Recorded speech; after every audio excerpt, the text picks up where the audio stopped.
ആശ്വാസം നേടാം. ഹൃത്തിനുള്ളിൽ ജീവൻ നൽകും വചനം, തിരുവചനം. യേശുവിൽ ഏറ്റവും പ്രിയപ്പെട്ട എൻ്റെ സഹോദരങ്ങളെ, വചനം തിരുവചനം ശുശ്രൂഷയിൽ ഇന്ന് നമ്മൾ ചിന്തിക്കുന്ന വിഷയം വിവേകമില്ലാത്ത കന്യകമാർ എന്നതിനെ പറ്റിയാണ്. വിശുദ്ധ മത്തായി എഴുതിയ സുവിശേഷത്തിൻ്റെ 25-ാമത്തെ അധ്യായത്തിൽ 10 കന്യകമാരെ പറ്റിയുള്ള ഉപമ കർത്താവായ യേശു ക്രിസ്തു മനോഹരമായിട്ട് വിവരിച്ചിരിക്കുന്നു. 10 കന്യകമാർ യേശുവിനെ, മണവാളനെ എതിരേൽക്കാനായിട്ട് പോയി. 5 പേർ അതിൽ വിവേകമുള്ളവരായിരുന്നു, 5 പേർ വിവേകം ഇല്ലാത്തവരായിരുന്നു.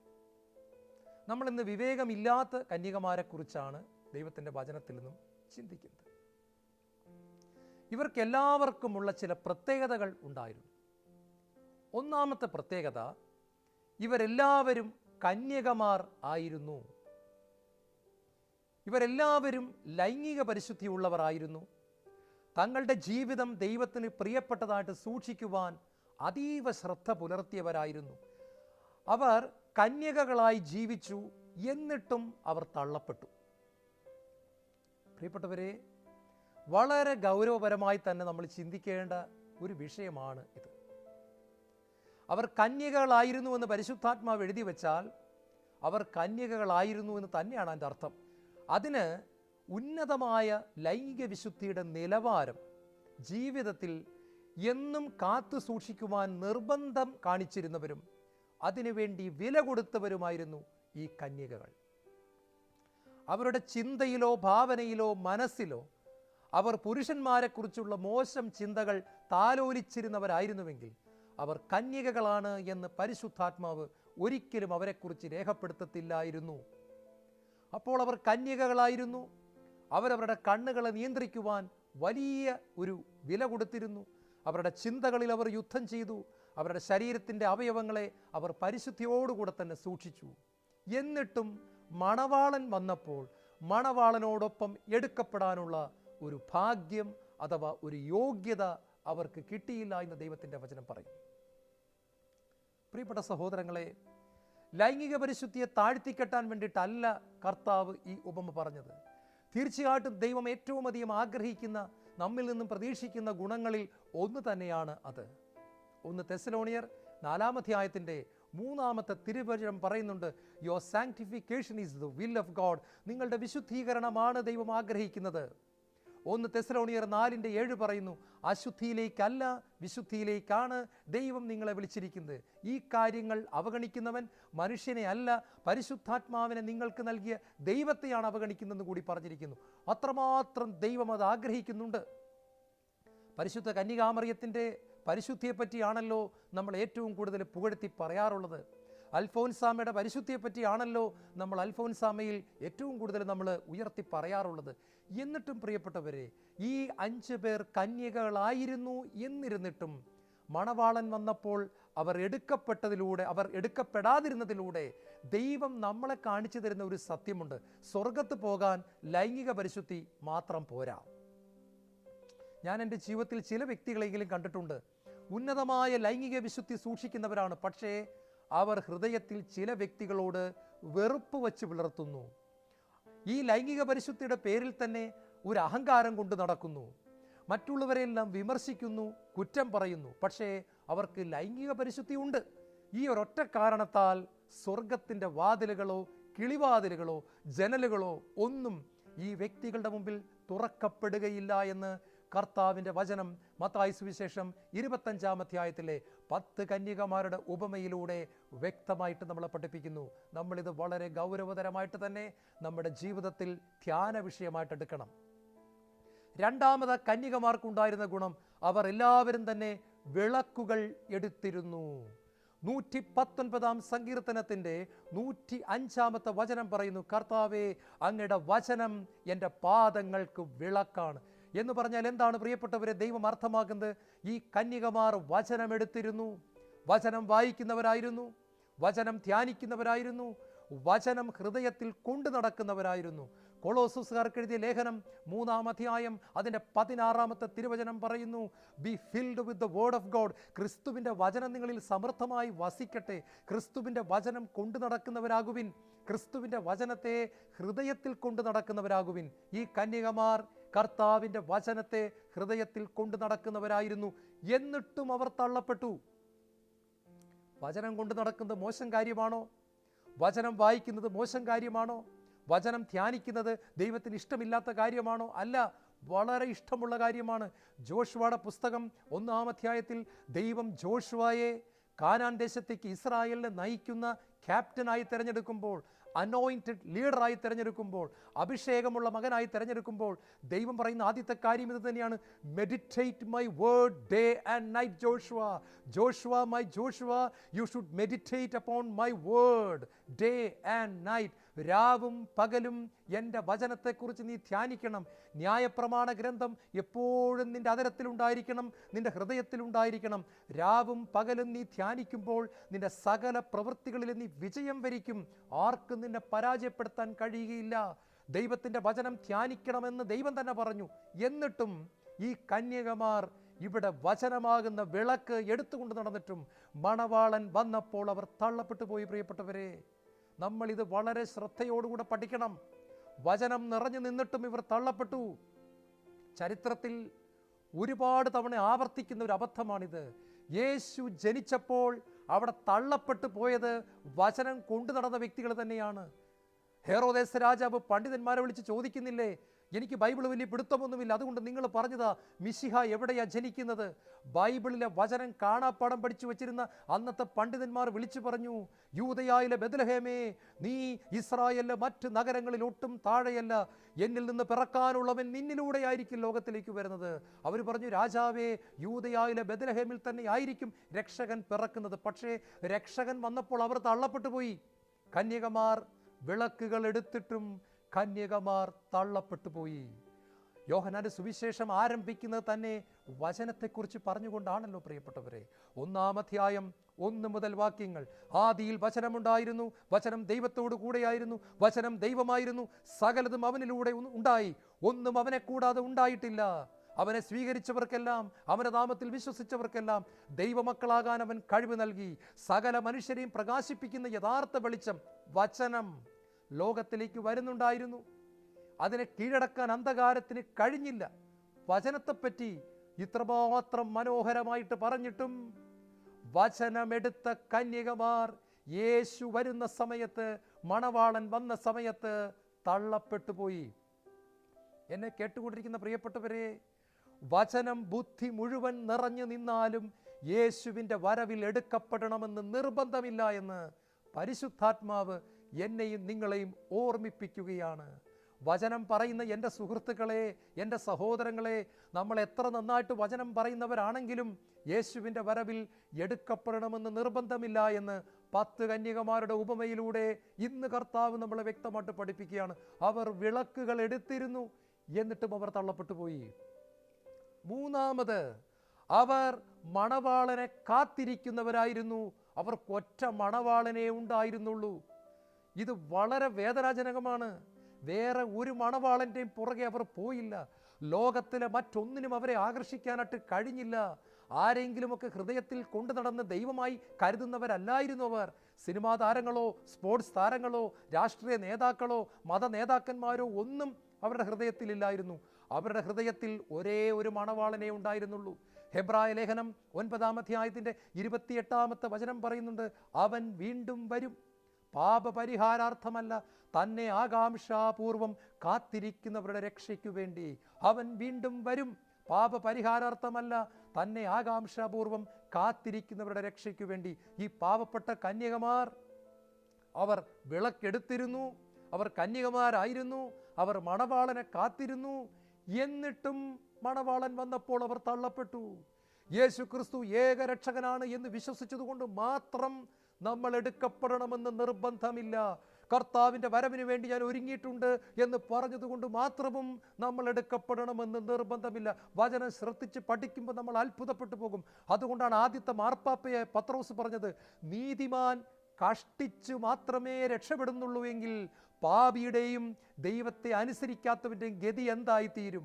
നീതിമാൻ കഷ്ടിച്ചു മാത്രമാണ് രക്ഷപ്പെടുന്നതെങ്കിൽ, ദൈവത്തിൻ്റെ കൃപയിൽ അവൻ കഷ്ടിച്ച് രക്ഷപ്പെട്ട് സ്വർഗത്തേക്ക് കയറുന്നുവെങ്കിൽ, ദുഷ്ടൻ്റെയും ദൈവത്തെ അനുസരിക്കാത്തവൻ്റെയും ഗതി എന്തായിത്തീരുമെന്ന് പത്രോസ്ലീഹ സങ്കടത്തോട് ചോദിക്കുന്നുണ്ട്. പ്രിയപ്പെട്ടവരെ, ഏകമണവാള എൻ്റെ യേശുവേ, ഏകമണവാള, ഏകരക്ഷക എന്നൊക്കെ നിലവിളിച്ച് കാത്തിരുന്നിട്ടും മണവാളൻ വന്നപ്പോൾ അവർ തള്ളിപ്പോയി.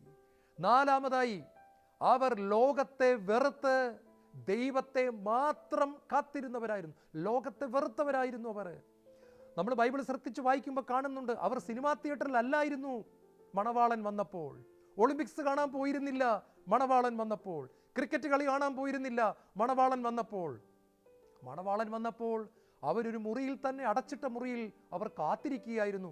ലോകത്തിൻ്റെ ഒരു മോഹങ്ങൾക്കും അവരെ കീഴ്പ്പെടുത്താനായിട്ട് പറ്റിയിരുന്നില്ല. അവർ ലോകത്തിൽ നിന്നും വേർപെട്ടവരായിരുന്നു. എന്നെ കേട്ടുകൊണ്ടിരിക്കുന്നവർ ഇന്ന് ശ്രദ്ധിക്കണം.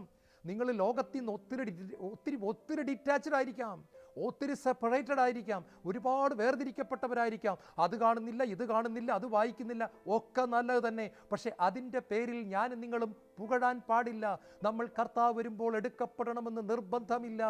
ഈ പാവപ്പെട്ട 5 കന്യകമാരുണ്ടല്ലോ, അവർ കന്യകമാരാണ്, വിളക്കെടുത്തവരാണ്, മണവാളനെ കാത്തിരുന്നവരാണ്, മുറിയടകത്ത് അടച്ചിട്ട് ലോകത്തിൽ നിന്നും വേർപെട്ടിരുന്നവരാണ്. 1 യോഹന്നാൻ 2:15 പറയുന്നു, ലോകത്തെയോ ലോകത്തിലുള്ള വസ്തുക്കളെയോ നിങ്ങൾ സ്നേഹിക്കരുത്. Do not love the world and the things of the world. ലോകത്തെയോ ലോകത്തിലുള്ള വസ്തുക്കളെയോ സ്നേഹിക്കരുത്. ലോകത്തെ സ്നേഹിക്കുന്നവനിൽ പിതാവിൻ്റെ സ്നേഹം വസിക്കുന്നില്ല. കണ്ണുകളുടെ ദുരാശ, ജീവിതത്തിൻ്റെ അകന്ത, ലോകത്തിൻ്റെ മോഹങ്ങൾ, ഇതൊന്നും ദൈവത്തിൽ നിന്നല്ല. പ്രിയപ്പെട്ടവരെ, ഇതൊന്നും ഈ കന്യകമാർക്ക് ഇല്ലായിരുന്നല്ലോ. എന്നിട്ടും അവർ തള്ളപ്പെട്ടു പോയി. എന്തുകൊണ്ട്? അതിലേക്കാണ് നമ്മൾ ഇനി കടക്കാൻ പോകുന്നത്. ഒരൊറ്റ കാര്യമേ ഉണ്ടായിരുന്നുള്ളൂ. ഈ എല്ലാ ഗുണങ്ങളും ഉണ്ടായിട്ടും പ്രതീക്ഷിച്ച സമയത്ത് മണവാളൻ വരാതിരുന്നതിനാൽ 10 കന്യകമാരും കിടന്നുറങ്ങി. പ്രതീക്ഷിക്കാത്ത സമയത്തൊരു ശബ്ദം കേട്ടു, ഹോയ് ഹോയ് ഹോയ്, മണവാളൻ വരുന്നു, മണവാളൻ വരുന്നു, എഴുന്നേൽക്കുവിൻ. വലിയ ശബ്ദം കേട്ടു. ഉടനെ 10 കന്യകമാരും എഴുന്നേറ്റ് തങ്ങളുടെ വിളക്കുകൾ കത്തിച്ചു. 5 കന്യകമാരുടെ വിളക്ക് കത്തി, 5 കന്യകമാരുടെ വിളക്ക് കത്തിയില്ല. കാരണം അന്വേഷിക്കാൻ വിളക്കിലേക്ക് നോക്കിയപ്പോൾ 5 കന്യകമാർക്ക് മനസ്സിലായി, തങ്ങളുടെ വിളക്കുകളിൽ എണ്ണയില്ല. There was no oil in their lamp. അവരുടെ വിളക്കിൽ എണ്ണയില്ലായിരുന്നു. ഈ ഒരൊറ്റ കാരണത്താൽ അവരുടെ വിളക്ക് കത്തിയില്ല. പ്രിയപ്പെട്ട സഹോദരങ്ങളെ, എന്നെ കേട്ടുകൊണ്ടിരിക്കുന്ന എൻ്റെ പ്രിയപ്പെട്ട സഹോദരങ്ങളെ, വിളക്ക് ആകുന്ന ദൈവവചനം 119 സങ്കീർത്തനം 105 വചനം പറയുന്നു, കർത്താവേ, അങ്ങയുടെ വചനം എൻ്റെ പാദങ്ങൾക്ക് വിളക്കാണ്. ഈ വിളക്ക് കത്തിയില്ല എന്ന് വെച്ചാൽ അർത്ഥം എന്താണെന്ന് മനസ്സിലായോ? നമ്മൾ വായിക്കുന്ന വചനം നമ്മളിൽ അഭിഷേകമായി ജ്വലിക്കണമെങ്കിൽ we need the Holy Spirit of God. ദൈവത്തിൻ്റെ പരിശുദ്ധാത്മാവിനെ നമുക്ക് വേണം. ദൈവത്തിൻ്റെ പരിശുദ്ധാത്മാവിൻ്റെ അഭിഷേകം ഉണ്ടെങ്കിലേ നമ്മൾ ധ്യാനിച്ച വചനം അഗ്നിയായി മാറത്തുള്ളൂ, നമ്മൾ ധ്യാനിച്ച വചനം പ്രകാശമായി മാറത്തുള്ളൂ. പരിശുദ്ധാത്മാവുണ്ടെങ്കിൽ മാത്രമേ നമ്മൾ വായിച്ചറിഞ്ഞ വചനങ്ങൾ പ്രാക്ടീസ് ചെയ്യാനും അനുസരിക്കാനും പാലിക്കാനും പറ്റത്തുള്ളൂ. ഈ പാവപ്പെട്ട കന്യകമാർ വിളക്കെടുത്തിരുന്നു, പക്ഷെ എണ്ണയില്ലായിരുന്നതിനാൽ മണവാളൻ വന്നപ്പോൾ വിളക്കുകൾ കത്തിയില്ല. ഉടനെ അവർ വെപ്രാളം പിടിച്ചുകൊണ്ട് ബാക്കി 5 പേരോട് പറഞ്ഞു, അയ്യോ, ഞങ്ങൾക്ക് ഇതാ എണ്ണയില്ല, അല്പം എണ്ണ തരുമോ? അവർ പറഞ്ഞു, നിങ്ങൾക്ക് ഞങ്ങളുടെ എണ്ണ എടുത്ത് തന്നാൽ 2 പേരുടെയും വിളക്ക് കെട്ടുപോകും, അതുകൊണ്ട് തരാൻ പറ്റുകയില്ല. പ്രിയപ്പെട്ട സഹോദരങ്ങളെ, എണ്ണ എന്തിനെ കാണിക്കുന്നു? പരിശുദ്ധാത്മാവിൻ്റെ അഭിഷേകത്തെയാണ് കാണിക്കുന്നത്. എണ്ണ പരിശുദ്ധാത്മ അഭിഷേകത്തെ കാണിക്കുന്നു. നിങ്ങളുടെ അഭിഷേകം കൊണ്ട് എനിക്ക് ജീവിക്കാൻ പറ്റുകയില്ല, എൻ്റെ അഭിഷേകം കൊണ്ട് നിങ്ങൾക്ക് ജീവിക്കാനും പറ്റുകയില്ല. നമ്മളാകുന്ന വിളക്കുകളിൽ ഓരോരുത്തരിലും പരിശുദ്ധാത്മാവ് ഉണ്ടെങ്കിൽ മാത്രമേ നമ്മളുടെ വിളക്കുകൾ കത്തത്തുള്ളൂ. ഒരു ചോദ്യം ഞാൻ എന്നോടും നിങ്ങളോടും ചോദിക്കേണ്ടിയിരിക്കുന്നു. നമ്മളിൽ പരിശുദ്ധാത്മാവെന്ന എണ്ണ നിറഞ്ഞു നിൽക്കുന്നുണ്ടോ? അല്ലെങ്കിൽ മണവാളൻ വരുമ്പോൾ ബാക്കി എന്തെല്ലാം ഉണ്ടെങ്കിലും നമ്മൾ തള്ളപ്പെടാനുള്ള സാധ്യതയുണ്ട്. മർക്കോസിന്റെ സുവിശേഷം 13-ാം അധ്യായത്തിന്റെ 32-ാമത്തെ വചനത്തിൽ യേശു പഠിപ്പിച്ചു, ആ ദിവസത്തെക്കുറിച്ചോ മണിക്കൂറിനെ കുറിച്ചോ സ്വർഗത്തിലെ ദൂതന്മാർക്കോ പുത്രന് പോലുമോ അറിഞ്ഞുകൂടാ. അതുകൊണ്ട് ജാഗരൂകരായിരിക്കുവിൻ, ശ്രദ്ധയോടെ ഇരിക്കുവിൻ. ഏത് സമയത്താണ് മണവാളൻ വരുന്നെന്ന് നിങ്ങൾക്കറിഞ്ഞുകൂടാ. സ്വർഗത്തിൽ ഇന്ന് വരെ പിതാവായ ദൈവം മറ്റാർക്കും റിവീൽ ചെയ്തിട്ടില്ലാത്ത, വെളിപ്പെടുത്തിയിട്ടില്ലാത്ത ഒരു സമയമാണ് യേശു ക്രിസ്തുവിൻ്റെ രണ്ടാമത്തെ വരവിൻ്റെ സമയം. അതുകൊണ്ട് തന്നെ ചില കൾട്ട് ഗ്രൂപ്പുകൾ യേശു ക്രിസ്തു വരാൻ പോകുന്നുവെന്ന് സമയവും വർഷവും ഒക്കെ പറഞ്ഞ് പ്രസംഗിക്കുമ്പോൾ ദൈവമക്കൾ ഓർത്തുകൊള്ളണം, അത് കൾട്ട് ഗ്രൂപ്പാണ്. യേശു പറഞ്ഞു, ആ സമയത്തെക്കുറിച്ച് സ്വർഗത്തിലെ ദൂതന്മാർക്കോ പുത്രന് പോലുമോ അറിഞ്ഞുകൂടാ. ജാഗരൂകരായിരിക്കുവിൻ, ഒരുങ്ങിയിരിക്കുവിൻ. ഏത് സമയത്താണ് മണവാളൻ വരുന്ന അറിഞ്ഞുകൂടാ. വരുമ്പോൾ നിങ്ങളുടെ വിളക്കുകൾ കത്തണമെങ്കിൽ നിങ്ങളാകുന്ന വിളക്കിൽ എണ്ണയുണ്ടായിരിക്കണം. എഫേസുസുകാർക്ക് എഴുതിയ ലേഖനം 5-ാം അധ്യായം അതിൻ്റെ 18-ാമത്തെ തിരുവചനം പറയുന്നു, be filled with the Holy Spirit of God. ദൈവത്തിൻ്റെ പരിശുദ്ധാത്മാവിനാൽ പൂരിതരാകുവിൻ. Be saturated with the anointing of the Holy Spirit. പരിശുദ്ധാത്മ അഭിഷേകം കൊണ്ട് നിറഞ്ഞു കവിഞ്ഞു ഒഴുകുവിൻ. നിറഞ്ഞാൽ പോരാ, നിറഞ്ഞു കവിഞ്ഞു ഒഴുകുന്ന ഒരു അനുഭവത്തിൽ ഞാനും നിങ്ങളും ആയിരിക്കണമെന്ന് സ്വർഗത്തിലെ പിതാവ് കൽപ്പിക്കുന്നു. പ്രിയപ്പെട്ടവരെ, പുറപ്പാട് പുസ്തകം 27-ാം അധ്യായം അതിൻ്റെ 20-ാമത്തെ വാക്യത്തിൽ പറയുകയാണ്, നിങ്ങളുടെ വിളക്കുകൾ എപ്പോഴും കത്തിക്കൊണ്ടിരിക്കേണ്ടതിന് ആട്ടിയെടുത്ത ഒലിവെണ്ണ കൊണ്ടുവരുവാൻ ഇസ്രായേൽ ജനത്തോട് നീ കൽപ്പിക്കണം. ദൈവമക്കളോട് ദൈവം പറയാണ്, നിങ്ങളുടെ വിളക്കുകൾ എപ്പോഴും കത്തിക്കൊണ്ടിരിക്കുവാൻ ആട്ടിയെടുത്ത ഒലിവെണ്ണ കൊണ്ടുവന്ന് വിളക്കുകളിൽ ഒഴിച്ചുകൊണ്ടിരിക്കണമെന്ന് ഇസ്രായേൽ ജനത്തോട് പറയണം. വലിയൊരു മെസ്സേജാണിത്. ദൈവമക്കളാകുന്ന നമ്മളിൽ എപ്പോഴും ദൈവവചനം കത്തിക്കൊണ്ടിരിക്കണമെങ്കിൽ, വിശുദ്ധി ജ്വലിച്ചുകൊണ്ടിരിക്കണമെങ്കിൽ, എളിമ ജ്വലിക്കണമെങ്കിൽ, കണ്ണുകളെ നിയന്ത്രിക്കാൻ പറ്റണമെങ്കിൽ, എതിർലിംഗത്തിൽപ്പെട്ട ഒരു വ്യക്തിയെ തെറ്റാട്ട് നോക്കാതിരിക്കാൻ പറ്റണമെങ്കിൽ, വേദനിപ്പിക്കുന്ന വ്യക്തിയോട് ക്ഷമിക്കാൻ പറ്റണമെങ്കിൽ, ശത്രുക്കളെ അനുഗ്രഹിച്ച് പ്രാർത്ഥിക്കാൻ പറ്റണമെങ്കിൽ നമ്മളിൽ എണ്ണ നിറഞ്ഞിരിക്കണം. ആട്ടിയെടുത്ത ഒലിവെണ്ണ. ഏതാണ് ഈ ആട്ടിയെടുത്ത ഒലിവെണ്ണ? ഗത്സമനി എന്ന വാക്കിൻ്റെ അർത്ഥം ഓയിൽ പ്രസ് എന്നാണ്, എണ്ണച്ചക്ക്. ഗത്സമനി എന്ന വാക്കിൻ്റെ അർത്ഥം ഓയിൽ പ്രസ് അഥവാ എണ്ണച്ചക്ക് എന്നാണ്. ആ എണ്ണച്ചക്കിൽ ആട്ടിയെടുത്ത ഒലിവാരാണ്? നമ്മുടെ അരുമനാഥനായ യേശു ക്രിസ്തു, നമ്മുടെ പൊന്നു കർത്താവ് ഒരു ഒലിവായി മാറി. അതിൽ യഹൂദരും പട്ടാളക്കാരും റോമാക്കാരും ചേർന്ന് ആ ചക്കിലിട്ട് ഒലിവാകുന്ന യേശുവിനെ ആട്ടിയെടുത്തപ്പോൾ പുറത്തേക്ക് വന്ന ഒലിവെണ്ണയുടെ പേരാണ് പരിശുദ്ധാത്മാഭിഷേകം, the anointing of the Holy Spirit. അതുകൊണ്ടാണ് നമ്മളിപ്പോൾ വായിച്ചു കേട്ട ഭാഗം പുറപ്പാടിൻ്റെ പുസ്തകം 27-20 പറയുന്നത്, വിളക്കുകൾ എപ്പോഴും കത്തിക്കൊണ്ടിരിക്കുവാൻ ആട്ടിയെടുത്ത ശുദ്ധമായ ഒലിവെണ്ണ കൊണ്ടുവന്ന് വിളക്കുകളിൽ നിറയ്ക്കാൻ ഇസ്രായേൽ ജനത്തോട് പറയണം. എന്നെ കേട്ടുകൊണ്ടിരിക്കുന്ന ദൈവമക്കളെ, നിങ്ങൾ കന്യകമാരായിരിക്കാം, നിങ്ങൾ ലൈംഗിക പരിശുദ്ധിയുള്ളവരായിരിക്കാം, വചനം ആകുന്ന വിളക്കെടുത്തവരായിരിക്കാം, നിങ്ങൾക്ക് യേശു ഏകരക്ഷകനായിരിക്കാം, നിങ്ങൾ ലോകമോഹങ്ങളോട് സെപ്പറേറ്റഡ് ആയിരിക്കാം, വേർതിരിക്കപ്പെട്ടവരായിരിക്കാം. ചോദ്യം ഇതാണ്, ആട്ടിയെടുത്ത ശുദ്ധമായ ഒലിവെണ്ണയാകുന്ന പരിശുദ്ധാത്മാവ് നിങ്ങളിൽ നിറഞ്ഞിട്ടുണ്ടോ? നിങ്ങളുടെ ഭാര്യ നിങ്ങളെ കാണുമ്പോൾ പറയുന്നുണ്ട്, അച്ചായനെ കാണുമ്പോൾ ഉണ്ടല്ലോ എനിക്ക് അഭിഷേകം കിട്ടുന്നു, അച്ചായൻ എന്നെ സ്നേഹത്തോടെ വിളിക്കുമ്പോൾ എനിക്ക് കുളിര് കോരിയിടുന്നു, എനിക്ക് അഭിഷേകം വരുന്നു, എൻ്റെ ശരീരത്തത് അറിയാൻ പറ്റുന്നുണ്ട്. മക്കൾ പറയുന്നുണ്ടോ, അമ്മച്ചി കുടുംബ പ്രാർത്ഥനയ്ക്ക് മാതാവിൻ്റെ പാട്ട് പാടുമ്പോൾ ഞങ്ങൾക്കൊക്കെ അഭിഷേകം കിട്ടുക, എൻ്റെ അമ്മച്ചി അനോയിന്റഡ് ആണ്, എൻ്റെ അമ്മച്ചി അഭിഷേകം നിറഞ്ഞ വ്യക്തിയാണ് എന്ന് മക്കൾ പറയുന്നുണ്ടോ? പ്രിയപ്പെട്ടവരെ, ദൈവത്തിൻ്റെ വചനം നമ്മളെ ഓർമ്മിപ്പിക്കുകയാണ്, ഈ എണ്ണ കൊണ്ട് നമ്മൾ നിറയപ്പെട്ടവരായിരിക്കണമെന്നാണ് കർത്താവ് പറയുന്നത്. ഈ ഒരു ഒറ്റ കാരണത്താലാണ് ഈ കന്യകമാർ തള്ളപ്പെട്ടു പോയത് എന്നോർക്കുമ്പോൾ പരിശുദ്ധാത്മ നിറവിൻ്റെ ഇമ്പോർട്ടൻസ്, പ്രാധാന്യം എത്രമാത്രം വലുതാണ്. അതുകൊണ്ടാണ് പൗലോസ് അപ്പോസ്തലൻ പറഞ്ഞിരിക്കുന്നത്, ക്രിസ്തുവിൻ്റെ ആത്മാവില്ലാത്തവൻ ക്രിസ്തുവിനുള്ളവനല്ല. എനിക്കിത് വായിച്ചപ്പോൾ തോന്നി എന്താണെന്നറിയാമോ? യേശു എന്നിലേക്കും നിങ്ങളിലേക്കും നോക്കുമ്പോൾ യേശു തൻ്റെ 2 കണ്ണുകൾ കൊണ്ട്, തൻ്റെ പ്രകാശം നിറഞ്ഞ കണ്ണുകൾ കൊണ്ട് നോക്കുന്ന ഒറ്റ നോട്ടം, അതിൻ്റെ അർത്ഥം എന്താണെന്നറിയാമോ? എൻ്റെ പരിശുദ്ധാത്മാവിനെ ഞാൻ അവനിൽ കാണുന്നുണ്ടോ? എൻ്റെ പരിശുദ്ധാത്മാവിനെ ഞാൻ അവളിൽ കാണുന്നുണ്ടോ? എൻ്റെ പൊന്നു പരിശുദ്ധാത്മാവിന് അവൻ ഹൃദയത്തിൽ ഇടം കൊടുത്തിട്ടുണ്ടോ?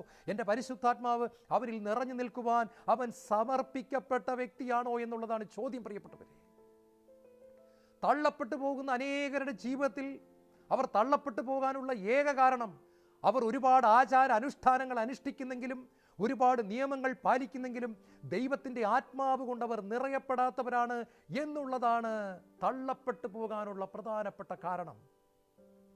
ഇന്ന് വചനം തിരുവചനം ശുശ്രൂഷയിലൂടെ ദൈവം നമ്മുടെ ഹൃദയത്തോട് സംസാരിക്കുക. ഈ പാവപ്പെട്ട 5 കന്യകമാർ എണ്ണ വാങ്ങിക്കാനായിട്ട് പുറത്തേക്ക് പോയ സമയത്ത് ഇതാ ഒരു അത്ഭുതം നടക്കുകയാണ്. മണവാളൻ കടന്നു വരുന്നു. മണവാളൻ കടന്നു വരുമ്പോൾ മണവാട്ടിമാരിൽ 5 പേര് എണ്ണ വാങ്ങിക്കാൻ പോയി. ചിലർ പറയുന്നത് കേട്ടിട്ടുണ്ട്, ഞാൻ 55 വയസ്സ് വരെ അടിച്ചു പൊളിച്ചങ്ങോട്ട് ജീവിക്കും, 56-ാമത്തെ വയസ്സിൽ ഞാൻ ധ്യാനം കൂടും, 56-ാമത്തെ വയസ്സിൽ ഞാൻ കുമ്പസാരിക്കും, ഞാൻ സ്വർഗത്തും പോകും. എൻ്റെ പൊന്നുമക്കളെ, അബദ്ധം പറയരുത്. എണ്ണ വാങ്ങിക്കാൻ 5 പേര് പുറത്തു പോയ സമയത്ത് മണവാളൻ വന്നു. എണ്ണയുണ്ടായിരുന്ന 5 പേർ എടുക്കപ്പെട്ടു. വാങ്ങിക്കാൻ പോയവർ പ്രാർത്ഥിച്ചും ഒരുങ്ങിയും പരിശുദ്ധാത്മ നിറവിലും ഒക്കെ തിരിച്ചു വന്നപ്പോൾ എല്ലാം കഴിഞ്ഞിരുന്നു. മണവാളൻ അവരിൽ നിന്നും എടുക്കപ്പെട്ടിരുന്നു. ഉൽപ്പത്തി പുസ്തകം 28-ാം അധ്യായത്തിന്റെ 18-ാമത്തെ വചനത്തിൽ നമ്മൾ കാണുന്നുണ്ട്, നമ്മുടെ പൂർവ്വപിതാവായ യാക്കോബ് പ്രഭാതത്തിൽ എഴുന്നേറ്റ് താൻ തലയണയായി വച്ചിരുന്ന കല്ലെടുത്ത് ഒരു തൂണ് പോലെ കുത്തി നിർത്തി അതിൻ്റെ മുകളിൽ എണ്ണയൊഴിച്ച് ദൈവത്തെ ആരാധിച്ചു. He worshipped God in spirit and in truth. അവൻ ആത്മാവിലും സത്യത്തിലും ദൈവത്തെ ആരാധിക്കാൻ പഠിച്ചവനായിരുന്നു. അവൻ പരിശുദ്ധാത്മ നിറവിൽ ദൈവത്തെ ആരാധിക്കാൻ പഠിച്ചവനായിരുന്നു. രാത്രി മുഴുവൻ തലയണയായി കരിങ്കല്ലെടുത്ത് വെച്ച് കിടന്നുറങ്ങിയ നമ്മുടെ പ്രിയപ്പെട്ട യാക്കോബ് വല്യപ്പച്ചൻ പ്രഭാതത്തിൽ എഴുന്നേറ്റപാടെ ആരാധനയ്ക്ക് സമയമായി, പ്രാർത്ഥിക്കാൻ സമയമായി. അവന് കാര്യമറിയാമായിരുന്നു, ദൈവമേ എണ്ണ നിറയണം, എണ്ണ നിറയണം, അഭിഷേകം നിറയണം. അതിൻ്റെ അടയാളമായി ഞാൻ കിടന്ന തലയണയെടുത്ത് ഒരു തൂണുപോലെ കുത്തി നിർത്തി അതിൽ എണ്ണയൊഴിച്ചുകൊണ്ട് അവൻ ആരാധന. എണ്ണയുടെ പ്രാധാന്യം അറിയാമായിരുന്ന നമ്മുടെ യാക്കോബ്, പൂർവ്വപിതാവ് യാക്കോബ്, ആ കല്ലിൻ്റെ മേൽ എണ്ണയൊഴിച്ച് ദൈവത്തെ ആരാധിച്ചു. പ്രിയപ്പെട്ട സഹോദരങ്ങളെ, യെസക്കേൽ പ്രവാചകന്റെ പുസ്തകം 36-ാം അധ്യായം 26 മുതൽ വായിക്കുമ്പോൾ ഒരു നല്ല പ്രോമിസ് നമ്മൾ കാണുന്നില്ലേ? നിന്റെ കല്ല് പോലുള്ള ഹൃദയം എടുത്തു മാറ്റി ഞാൻ മാംസള ഹൃദയം തരും, എൻ്റെ ആത്മാവിനെ ഞാൻ നിങ്ങളിൽ നിവേശിപ്പിക്കും, ശുദ്ധജലം തളിക്കും, നിങ്ങളെ എൻ്റെ കൽപ്പനകൾ പാലിക്കുന്നവരും നിയമങ്ങൾ അനുസരിക്കുന്നവരുമൊക്കെ ഞാൻ മാറ്റും. നീ മാറുകയല്ല, ഞാൻ മാറ്റും.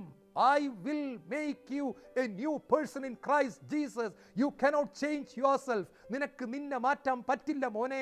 അതുകൊണ്ട് സ്വർഗത്തിലെ പിതാവ് പറയും, ഞാൻ നിന്നെ മാറ്റും. നിനക്ക് പറ്റത്തില്ല വിശുദ്ധി ജീവിക്കാൻ, നിനക്ക് പറ്റത്തില്ല എൻ്റെ കൽപ്പന അനുസരിക്കാൻ. അതുകൊണ്ട് ഞാൻ എന്ത് ചെയ്യുമെന്നറിയാമോ? നിന്റെ കല്ല് പോലുള്ള ഹൃദയം I will take it out from you. ഞാൻ നിന്നിൽ നിന്ന് എടുത്തു മാറ്റി നിനക്ക് മാംസ ഹൃദയം തന്നു, എൻ്റെ എണ്ണ ഞാൻ പകരും. ഇത് മനസ്സിലാക്കിയ യാക്കോബ് കല്ലെടുത്ത് കുത്തിവെച്ചിട്ട് പറഞ്ഞു, അപ്പാ എൻ്റെ ഹൃദയം കല്ലാണ്, എൻ്റെ ഹൃദയം കല്ലാണ്. ഒരുപാട് കാപട്യമുണ്ട്, ഒരുപാട് കള്ളത്തരം കാണിച്ചിട്ടുണ്ട്. ഇതിൽ എണ്ണ പകരണമേ, ഇതിൽ അഭിഷേകം പകരണമേ, ആട്ടിയെടുത്ത ശുദ്ധമായ ഒലിവെണ്ണ പകരണമേ അപ്പാ, ആട്ടിയെടുത്ത് അഭിഷേകം നിറഞ്ഞ നിന്റെ പരിശുദ്ധാത്മാവിനെ പകരണമേ. ഇതാണ് യാക്കോബിൻ്റെ മക്കളായ നമുക്ക് പെന്തക്കോസ്ത് നാളിൽ കർത്താവ് തന്നത്. കൽഭരണികളിൽ വെള്ളത്തെ വീഞ്ഞാക്കി മാറ്റിയപ്പോഴും യേശു ഇതാ പറഞ്ഞത്, മക്കളെ, നിങ്ങളുടെ കല്ലുപോലുള്ള ഹൃദയങ്ങളിൽ ഞാൻ പരിശുദ്ധാത്മാവിനെ പകർന്നു തരും, വാക്കുവര പകർന്നു തരും. നിങ്ങളെ ഞാൻ പുതിയ സൃഷ്ടികളാക്കി മാറ്റും, നിങ്ങളെ ഞാൻ സ്വർഗത്തിൻ്റെ മകരമകളുമാക്കി മാറ്റും. ഈ ഒരു നിറവില്ലാത്തവർക്ക് യേശു ക്രിസ്തുവിൻ്റെ 2ാമത്തെ വരവിൽ എടുക്കപ്പെടാൻ സാധ്യമല്ല എന്ന് തന്നെ യേശു പറഞ്ഞു. കന്യകയായിരിക്കാം, വിളക്കുണ്ടായിരിക്കാം, വേർതിരിക്കപ്പെട്ട ജീവിതമായിരിക്കാം, യേശു ഏകരക്ഷകനായിരിക്കാം. ചോദ്യം ഇതാണ്, ക്രിസ്തുവിൻ്റെ ആത്മാവില്ലാത്തവൻ ക്രിസ്തുവിനുള്ളവനല്ല. ക്രിസ്തുവിൻ്റെ ആത്മാവ് നമുക്കുണ്ടോ? എനിക്ക് പരിശുദ്ധാത്മാവുമായിട്ട് ബന്ധമുണ്ടോ? എനിക്ക് പരിശുദ്ധാത്മാവുമായിട്ട് നല്ലൊരു സ്നേഹമുണ്ടോ? ഞാൻ പരിശുദ്ധാത്മാവിൽ ആനന്ദിക്കുന്ന വ്യക്തിയാണോ? പരിശുദ്ധ മറിയം ആത്മാവിൽ നിറഞ്ഞു പ്രാർത്ഥിക്കുന്നുണ്ട്, എൻ്റെ ചിത്തം എൻ്റെ രക്ഷകനായ ദൈവത്തിൽ ആനന്ദിക്കുന്നു. My heart, my spirit rejoices in the Lord. എൻ്റെ കർത്താവിലാണ് എനിക്ക് ആനന്ദം. മറിയം വിളിച്ചു പറഞ്ഞതാണ്, എൻ്റെ ഭർത്താവായ ജോസഫിൽ അല്ല ഞാൻ ആനന്ദിക്കുന്നത്, ഞാൻ ദാവീദിൻ്റെ കുടുംബത്തിൽപ്പെട്ട ആളായതിലല്ല ഞാൻ ആനന്ദിക്കുന്നത്, ദൈവം എന്നെ ദൈവത്തിൻ്റെ അമ്മയായി തിരഞ്ഞെടുത്തതിലുമല്ല ഞാൻ ആനന്ദിക്കുന്നത്. എൻ്റെ ആനന്ദം ഒരേ ഒരു കാര്യത്തിലാണ്, ഞാൻ എൻ്റെ ദൈവത്തിൽ ആനന്ദിക്കുന്നു. I rejoice in my Lord. എൻ്റെ കർത്താവിനെ കുറിച്ച് മാത്രം ഞാൻ ചിന്തിച്ച് ആനന്ദിക്കുന്നു, കർത്താവിൻ്റെ അനുഗ്രഹങ്ങളിലല്ല, എൻ്റെ കർത്താവിൽ. ദൈവം എന്നെ സ്നേഹിക്കുന്നു എന്നുള്ളതിൽ ഞാൻ ആനന്ദിക്കുന്നു, ദൈവം എനിക്ക് പരിശുദ്ധാത്മാവിനെ തന്നതിൽ ഞാൻ ആനന്ദിക്കുന്നു. എനിക്ക് വേറൊന്നും വേണ്ട. I need the Holy Spirit of God. I need your fire, your power my Lord. നിന്റെ അഗ്നി എനിക്ക് വേണം, നിന്റെ അഭിഷേകം എനിക്ക് വേണം. ഞാൻ എൻ്റെ കർത്താവേ, നിന്റെ പരിശുദ്ധാത്മാവിൽ ഞാൻ ആനന്ദിക്കട്ടെ. ജെറമ്യാ പ്രവാചകന്റെ പുസ്തകം 16-ാം അധ്യായത്തിന്റെ 7-ാമത്തെ വാക്യത്തിൽ പറയുന്നുണ്ട്, കർത്താവിൽ ആനന്ദിക്കുന്നവൻ അനുഗ്രഹീതൻ, അവൻ്റെ പ്രത്യാശ അവിടുന്ന് തന്നെ. 16:8 മുതൽ വാക്യങ്ങളിൽ പറയുന്നു, അവൻ ആറ്റ് തീർത്ത് നട്ട വൃക്ഷം പോലെയാണ്, അതിൻ്റെ വേരുകൾ എന്നും വെള്ളത്തിലേക്ക് താഴ്ന്നിരിക്കുന്നു. വേനൽക്കാലത്തെക്കുറിച്ച് അതിന് ഭയമില്ല, അതിൻ്റെ ഇലകൾ എന്നും പച്ചയാണ്, അതൊരിക്കലും വാടിപ്പോകുന്നില്ല, അതൊരിക്കലും വരണ്ടു പോകുന്നില്ല. പ്രിയപ്പെട്ട സഹോദരങ്ങളെ, വെള്ളത്തിൻ്റെ ആറ്റ് തീരത്ത് നട്ട വൃക്ഷമാണ് പരിശുദ്ധാത്മ നിറവുള്ള ഒരു മനുഷ്യൻ. അവൻ്റെ വേരുകൾ വെള്ളത്തിലേക്ക് താഴ്ന്നിരിക്കുന്നു, വേനൽക്കാലത്തെ ഭയപ്പെടുന്നില്ല. ജീവിതത്തിൽ ടെസ്റ്റും ട്രയൽസും സഹനങ്ങളും രോഗങ്ങളും തകർച്ചകളും സാമ്പത്തിക ബുദ്ധിമുട്ടും വരുമ്പോൾ അവൻ്റെ ഇല വാടുന്നില്ല. അവൻ ഗ്ലോറി ഗ്ലോറി എന്ന് പറയുന്നു, മഹത്വം മഹത്വം എന്ന് പറയുന്നു, ആരാധന ആരാധന എന്ന് പറയുന്നു, നന്ദി നന്ദി എന്ന് പറയുന്നു. അവനെ വാട്ടാൻ ആർക്കും പറ്റില്ല, കാരണം അവൻ്റെ വേരുകൾ വെള്ളത്തിലേക്ക്. ഹോളി സ്പിരിറ്റ് ഫിൽഡ് ലൈഫ്, പരിശുദ്ധാത്മാവ് നിറഞ്ഞ അഭിഷേകം നിറഞ്ഞ ജീവിതം. A man filled with the Holy Spirit, a woman filled with the Holy Spirit. പരിശുദ്ധാത്മാവ് നിറഞ്ഞ ഒരു പുരുഷൻ, ഒരു സ്ത്രീ, ഒരു കുഞ്ഞ്, ഒരു യുവാവ്, യുവതി, ഒരു അപ്പച്ചൻ, ഒരു അമ്മച്ചി, ഇതാണ് ദൈവത്തിൻ്റെ സ്വപ്നം. അങ്ങനെയുള്ളവർ കർത്താവ് ഏത് സമയത്ത് വന്നാലും അവരുടെ വിളക്ക് പ്രകാശിക്കും. മക്കളെ, എനിക്ക് കുമ്പസാരിക്കാൻ ഓടണമെന്ന് പറയത്തില്ല. ആകാശത്ത് കർത്താവ് വരുന്ന ശബ്ദം കേൾക്കുമ്പോൾ അയ്യോ എനിക്ക് കുമ്പസാരിക്കാൻ പോകണമെന്ന് പറയത്തില്ല. പകരം അവരുടെ വിളക്ക് കത്തും, അവർ പ്രകാശിക്കും. നാഥാ, ഐ എം റെഡി, മണവാള, ഞാൻ കാത്തിരിക്കുന്ന മണവാള. മുകളിൽ നിന്ന് മണവാളൻ പേര് വിളിക്കും, എൻ്റെ പ്രിയ മണവാട്ടി. ഞാൻ ഇവിടെ നിന്ന് വിളിക്കും, എൻ്റെ യേശുവേ. ഒരു കണ്ടുമുട്ടലാണ്, ഒരു കൂട്ടിമുട്ടലാണ്, ഒരു കൂടിച്ചേരലാണ്. വാനമേഘങ്ങളിൽ എടുക്കപ്പെടുകയാണ്. 1 തെസ്സലോനിയർ 4:16 മുതൽ വായിച്ചു നോക്കൂ. നാം എന്നും കർത്താവിനോട് കൂടെ ആയിരിക്കും. കണ്ണുകളടയ്ക്കാം, പ്രാർത്ഥിക്കാം. യേശുവേ, വിവേകമില്ലാത്ത കന്യകകൾക്ക് പറ്റിയ അബദ്ധം എനിക്ക് പറ്റാതിരിക്കുവാൻ, എല്ലാം ഉണ്ടെങ്കിലും ആ പരിശുദ്ധാത്മ നിറവില്ലാത്ത ഒരു അബദ്ധം എനിക്ക് സംഭവിക്കരുതേ. ആത്മാവിൻ്റെ നിറവിൽ ജീവിക്കുവാനുള്ള കൃപ എനിക്ക് തരണമേ. യേശുവേ സ്തോത്രം, യേശുവേ നന്ദി, യേശുവേ ആരാധന.